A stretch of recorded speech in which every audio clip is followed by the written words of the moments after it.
Hello दोस्तों, आज class में आपका स्वागत है। हम पढ़ रहे हैं conversion of partnership firm into company और सेल ऑफ फर्म। देखिए, एक बच्चे ने कमेंट्स किया था, सर आप हमको conversion of partnership firm into company पढ़ा दीजिए। तो अगर आप ये पहले समझिए कि बीकॉम फर्स्ट ईयर का सब्जेक्ट है और यहाँ पे हम पार्टनरशिप का जो कन्वर्जन पढ़ रहे हैं, ये कन्वर्जन के क्वेश्चन आते नहीं हैं, फिर भी मैंने आपका कमेंट्स पे बना दिया कि आपको कोई परेशानी ना हो। अगर किसी दूसरे उद्देश्य से पढ़ते हैं तो मैं आपको सारा क्वेश्चन सॉल्व कराऊँगा। लेकिन अगर आप बीकॉम फर्स्ट ईयर के ही उद्देश्य से पढ़ रहे हैं, तो आप एक चीज़ समझिए कि इससे प्रश्न नहीं आते हैं, इस पे थ्योरी का आ सकती है कभी-कभी, लेकिन प्रश्न आने वाले नहीं हैं इस क्वेश्चन में। लेकिन फिर भी मैं आपको एक क्वेश्चन बता दूँगा, जिससे आप समझ सकें कि हाँ, इस तरह से लगता है। बहु जिस प्रकार पार्टनरशिप का डिसॉल्यूशन में रियलाइज़ेशन अकाउंट बनता है और जिस प्रकार सभी अकाउंट बनते हैं, उसमें सिर्फ़ एक ही डिफ़रेंस होता है कि जो शेयर यहाँ पे सेल के बाद प्रॉफ़िट और लॉस देखा जाता है, वहीं पे जो हमको प्रॉफ़िट और लॉस के रूप में जो शेयर मिलने वाला है, वही हम देखेंगे। बस एंट्री एक बदल जाएगी शेयर की और कुछ नहीं बदलने वाला है। चलिए, मैं आपको question number 1 practical question number 1 बता देता हूँ और उसके अनुसार आप समझ जाएँगे कि क्वेश्चन किस प्रकार लगाना है। क्वेश्चन बाबू मेरा ये था कि जो एक गणेश और राम करके 2 मतलब पार्टनर थे, जिनका रेशियो 3:1 था। क्या था? 3:1 का उनका रेशियो था और वो उनका कैपिटल था 40,000 एंड 60,000। ये समझिए, 40,000, 20,000। ठीक है? 3:1 के शेयरदार थे। रियलाइज़ेशन अकाउंट बनाने से पहले ये देखिए, समझिए, ये रियलाइज़ेशन का अकाउंट नहीं है, ये सिर्फ़ बैलेंस शीट है। बीएस बना दीजिए। और उसमें प्रश्न में ये सब कुछ नहीं दिया था, बस ये दिया था क्रेडिटर 800 के होंगे, बिल्स पेबल 3300 का होगा। ये चीज़ आप छोड़ दीजिए। ये अभी आपको समझाएँगे क्या है ये चीज़, इतना छोड़ दीजिए। कैपिटल था 40,000 और जी का यानी गणेश का और राम का था 20,000। यहाँ पे आपका दिया हुआ था by cash in hand 3,000, bills receivable 600, by stock 31,600, by building 25,300, by debtor 3,600। उसके बाद ये क्रेडिटर कैश और ए शेयर नहीं दिया हुआ था। ये चीज़ आप मत ध्यान दीजिए। यही आपका बस इतना बैलेंस शीट में दिया हुआ था। अब हमसे प्रश्न में कहा था कि कंपनी जो खरीदती है, जब परचेज कर रही है, तो वहाँ पे वो कैश इन हैंड को छोड़ दे रही है और बिल्स पेबल को छोड़ दे रहा है। तो एक संपत्ति पार्टनर्स के उद्देश्य में छोड़ दी और दूसरा चीज़, उसने अपना दायित्व तो छोड़ दिया कि मैं 3300 रुपये का दायित्व नहीं दूँगा। आपको 3,000 की संपत्ति देता हूँ, 3300 का दायित्व नहीं दूँगा। और उसके बाद 300 रुपये का आपका एक्सपेंस था, रियलाइज़ेशन एक्सपेंस। देख लीजिएगा प्रश्न में, प्रश्न नंबर 1 है आपका, ठीक है?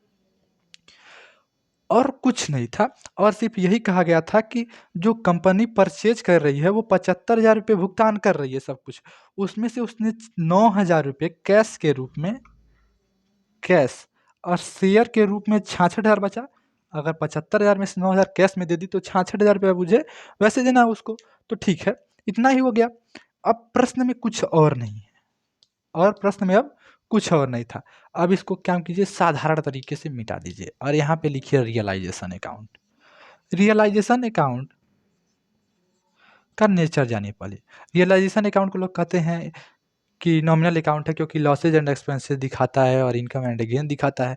बट नहीं सर, ये नहीं दिखता कि लॉसेज एंड एक्सपेंसेस और डेबिटेड इनकम एंड गेन। हाँ, ये दिखाता है कि ये लॉस और एक्सपेंस को दिखाएगा, इनकम गेन को दिखाएगा, हमारा प्रॉफिट और लॉस को दिखाएगा, बट ये नहीं दिखाता कि लॉसेज एंड एक्सपेंसेस डेबिट होगा और इनकम एंड गेन क्रेडिट होगा। तो ये नॉमिनल अकाउंट भी नहीं है। पर्सन से संबंधित नहीं है, पर्सनल अकाउंट नहीं है। रियल से संबंधित नहीं है, रियल अकाउंट नहीं है। ये अपने नियम के अनुसार लागू होता रहता है। चलिए, हम रियलाइज़ेशन, हम इतना कुछ करेंगे ही नहीं आपके लिए कि आप इतना परेशान हो जाके। कुछ नहीं करना है बाबू। क्रेडिटर है, बैलेंस शीट में दिया हुआ तो वैसे ही उतार दीजिए। क्रेडिटर डेबिट में उतार दीजिए, टू क्रेडिटर 800 रुपये। जिस पार्ट में दिया रहता है, अगर इस साइड दिया तो उसका उस साइड में उतार दीजिए, इस साइड दिया तो उसका इस साइड में उतार दीजिए। सिंपल ही देखिए, क्रेडिटर दिया था 800 लिख दिए, बिल्स पेबल दिया था 3300 लिख दिए। यहाँ पे आपका दिया था कैश इन हैंड 3,000, ये भी लिख दिए। बाय बी आर 600 दिया था, ठीक है, बिल्स रिसीवेबल कहते हैं इसको, तो 600 रुपये ये भी दिया। बाय स्टॉक 31,600 का दिया। बाय बिल्डिंग 25,300, ये भी उतार दिए। बाय डेब्टर 3,600, इतना उतारने के लिए कहा, हमने उतार दिया। अब क्या कहा था कि मैं बिल्स कैश इन हैंड आपका नहीं लूँगा और बिल्स पेबल आपका नहीं दूंगा, ठीक है। मतलब ये इसका भुगतान नहीं करूंगा और ये आपकी संपत्ति नहीं लूंगा, छोड़ दीजिए, कोई दिक्कत नहीं। कुछ नहीं करना है। जो आपके बैलेंस शीट में इसके पहले राइट साइड दिया था, लेफ्ट साइड दिया था, इधर से देखेंगे लेफ्ट साइड, तो लेफ्ट साइड जो दिया था उसको राइट साइड ले देंगे, जो राइट साइड दिया था उसको लेफ्ट साइड ले देंगे। लेकिन जिसको नहीं देने के लिए कहा है और जिसको नहीं लेने के लिए कहा है उसको छोड़ देंगे। तो यहाँ पे बाई कैश इन हैंड 3000 था, इसको छोड़ देंगे। यहाँ पे बाई बी आर से लिखना शुरू करेंगे, 600 रुपये बी आर में लिखे, स्टॉक लिखे यहाँ पे, बिल्डिंग लिखे यहाँ पे, डेप्टर लिखे यहाँ पे, एक्सपेंस आपका 300 रुपये का हुआ था तो वो लॉस एंड एक्सपेंस है ना, यहाँ पे डेबिट होगा। टू एक्सपेंस 3600 रुपये लिख दिया। इनकम एंड अगेन, तो कैश के रूप में मुझे इनकम आ रही है 9000 रुपये की, जो कंपनी दे रही है बेचने के बाद, और ए एस शेयर है 66,000 का, तो ये भी इनकम है, तो यहाँ पे ये लिख दिया गया। इधर देखिए टू क्रेडिटर था, क्रेडिटर देना था 800 देगा, बिल्स पेबल देने के लिए मना कर दिया था तो नहीं देगा। तो अब इसके बाद देखिए इनका जो टोटल आ रहा है, टोटल देखिए, टोटल ये जो कैपिटल बस छोड़ दिया जाता है यहाँ पे, बैलेंस शीट का जो कैपिटल होता है उसको छोड़ देता है और बिल्कुल सब कुछ लिखा जाता है, बस कैपिटल छोड़ दिया जाता है। तो हमने कैपिटल यहाँ पे छोड़ दिया था, उसके बाद ये चीज़ें उतार दी थी, इसको छोड़ के, क्योंकि कैश इन हैंड लेने के लिए मना कर दिया था, ठीक है। बिल्स रिसीवेबल सब कुछ उतार दिया था। अब इसके बाद यहाँ पे क्रॉस कर दिए थे हमने, अब सिर्फ हमको ऐड करना है। इनको आप ऐड करेंगे तो 1,39,900 रुपये आ रहा है। इधर का आप ऐड करेंगे तो यहाँ पे ये 3300 सब कुछ जो ऐड कर लेंगे तो यहाँ पे आपका आएगा, फिर से जोड़ी लेते हैं, 25,300, 25,900, 25,3 28,900, एक्सपेंस बाबू एक्सपेंस 3600, ये डेप्टर 300, एक्सपेंस 300 का है, ये डेप्टर 3600, बिल्डिंग 25,300, स्टॉक 3106, और ये इस तरह का था, ठीक है। 36,3 39,3 4200, 42,50, 42,5 मतलब 5,9 9200, 29,200, 29,800, 29,800, 30,800, 30,30 60,800, 61,400, 61,700, 62,500, 62,3 65,500। इसको माइनस करेंगे तो आपका आ जाएगा 74,400 रुपये। ये आपका बच रहा है जो आपको यहाँ पे लिखना है, क्योंकि यहाँ पे कम पड़ रहा है। अब ये बताइए कि मैंने आपको कैपिटल कितना बताया था, जी और आर का मिला, मतलब गणेश और राम का मिला के कैपिटल कितना था, 40 20 60,000 रुपये। अब इसमें से 60,000 माइनस कीजिए, बचा कितना, 14,400। यही आपका रियलाइजेशन प्रॉफिट है। यही आपका क्या है, यही आपका रियलाइजेशन प्रॉफिट है बाबू। इसको मत भूलिए, मैं यहाँ पे आपको लिख दे रहा हूँ, यही आपको दिखाऊंगा प्रूफ में कि रियलाइजेशन प्रॉफिट 14,400 रुपये है। अब इसको हम ट्रांसफर एंट्री करते हैं तो 74,400 रुपये 3:1 के शेयर में बांट दीजिए। 74,400 इस टू 3/4 1/4, तो 4 एकम 4, 4 बटे 32, 4 छक 24, 18,600, 18 36 54, 54 36 18, 55,800। यानी जो कैपिटल आया to partner capital, partners capital, वो कितना आया, जी का आ गया 55,800 रुपये, और राम जो 1 में है उसका 18,600 को गुणा 1 में करेंगे तो 18,600 ही आएगा। अब इन दोनों को ऐड करेंगे, ये भी हो जाएगा 1,39,900। जब तक दोनों साइड बरोबर नहीं होते तब तक ये नहीं माना जाता कि बैलेंस शीट सही है। तो ये बैलेंस शीट आपकी सही हो चुकी है, ठीक है बाबू। ये 1,39,900, ये 1,39,900 आपका दिखाई देगा, ठीक है। ये आपके प्रूफ के रूप में हम दिखा देते हैं।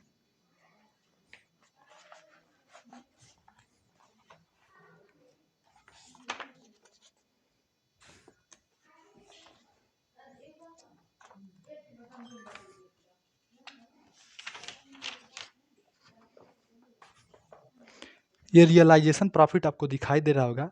Realisation profit is 14,400 and the purchase consideration is 75,000। तो मैंने आपको दिखा दिया 66,000 9,000 यानी 75,000 रुपये, और रियलाइजेशन प्रॉफिट जो है आपका 14,400 रुपया। इस तरह आप ये कह सकते हैं पहले कि आपका आंसर सही है। अब 14,400 को भी बाँट देते हैं क्योंकि 3:1 के शेयरदार हैं 14,400। वैसे अभी आप 40,000 में से कर देंगे तो 14,400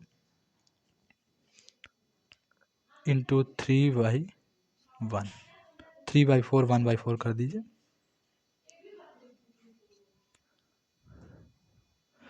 तो 3/4 1/4 करेंगे तो 4 तियाँ 12, 4 चौक 24, 3 त्रिका 9, 6 त्रिका 18, तो 10,800 आ जाएगा। ठीक है, और इनका आ जाएगा 3,600 रुपये। ये हो गया जी और आर का रियलाइजेशन प्रॉफिट। जर्नल एंट्री में कुछ नहीं करना रहता बाबू, कुछ नहीं करना रहता है। जर्नल एंट्री बदला क्या है? जर्नल एंट्री मेरे बदला क्या है? बिल्स पेबल था जो कि 3,300 का था, नुकसान हो गया। 3,300 का था वो नुकसान हो गया, मतलब जीरो हो गया उसका बैलेंस। तो बिल्स पेबल क्या होता है? लाइबिलिटी होती है। लाइबिलिटी का बैलेंस क्या होता है? क्रेडिट होता है। रियलाइजेशन पे लॉस आया है तो रियलाइजेशन अकाउंट डेबिट, तो बिल्स पेबल अकाउंट कर दीजिए। यहाँ पे कैश इन हैंड था, एसेट्स है, एसेट्स कम हो गया तो क्रेडिट हो गया। तो यहाँ पे क्या कीजिए, realisation cash account debit to realisation account कर दीजिए। सिंपली बस एक चीज आपको करनी है,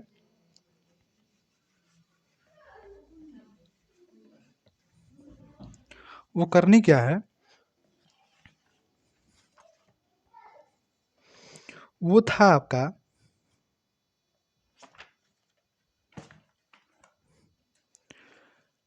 एक्स एल था, चाहे हम ए एल इसको मान लें, चाहे कुछ भी माने, क्योंकि यहाँ पे किसी का शेयर का मतलब कंपनी का नाम नहीं दिया तो हम एक्स एल ही मान लेते हैं। एक्स एल क्या की है, हमको 9,000 का कैश और शेयर के रूप में 66,000 दी है। X L account debit to realisation, realisation पे प्रॉफिट हुआ है ना,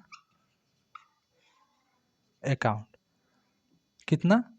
75,000, 75,000।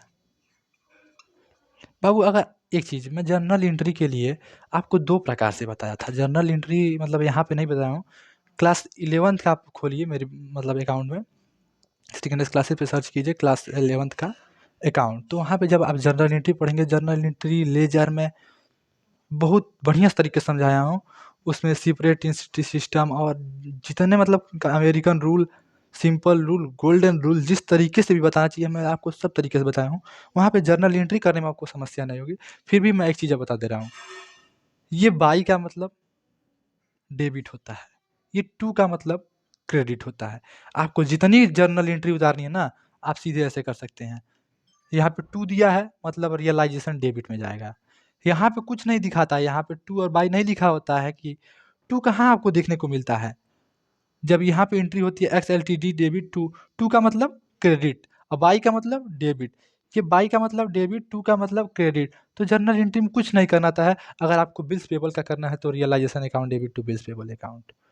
अब यहाँ पे बाई है मतलब ये बाई में जाएगा, तो यहाँ पे खुद अपने आप टू बन के चला आएगा। तो cash in hand account debit to realisation account. मैंने क्या किया है, X L T D debit है ना यहाँ बाई में, तो यहाँ पे सीधे डेबिट किया X L T D debit to realisation account, यहाँ टू बन जाएगा। लेकिन जब इधर आएंगे तो यहाँ पे बाई बन जाएगा और कुछ नहीं करना है, अपनी एंट्री अपने आप होती चली जाएगी। उसके बाद आप लेजर बनाना सिखाया है मैंने आपको क्लास 11th में ही, और बहुत बेहतर तरीके से समझाया है, वो आपके हर जगह काम आने वाली चीज़ है। तो आप हर चीज़ बनाते जाएंगे और आसानी से उसका मतलब किसी का भी बनाइए भाई। कैश इन हैंड का आपको लेजर बनाना है, कुछ मत कीजिए। कैश इन हैंड लिखा हुआ है बाई में है तो आप रियलाइजेशन टू में आएगा। कैश इन हैंड में टू रियलाइजेशन कितना का लिखेंगे, 3,000 लिखेंगे। यहाँ पे उसके बाद क्या लिखना रहता है, by carry down, by balance B D, by balance C D करके छोड़ दीजिए।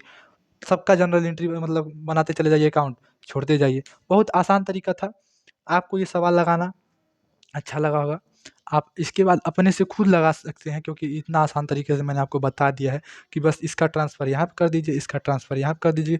प्रश्न में कुछ कहा है कि स्टॉक आपका 31,600 से 29,600 हो गया, तो आप 31,600 लिखने की वजह से यहाँ पे 31,600 ना लिखें, यहाँ पे 31,600 था, यहाँ पे 29,600 लिख दें। जो घट रहा है बढ़ रहा है वहाँ पे लॉस और प्रॉफिट में दिखा देंगे, रियलाइजेशन अकाउंट में प्रॉफिट आ रहा है या लॉस आ रहा है, आपका अकाउंट बन जाएगा। तो अगर ये वीडियो पसंद आती है तो चैनल को लाइक करें, शेयर करें और सब्सक्राइब करना ना भूलें। धन्यवाद, मिलेंगे आपसे अगली क्लास में। Thank you.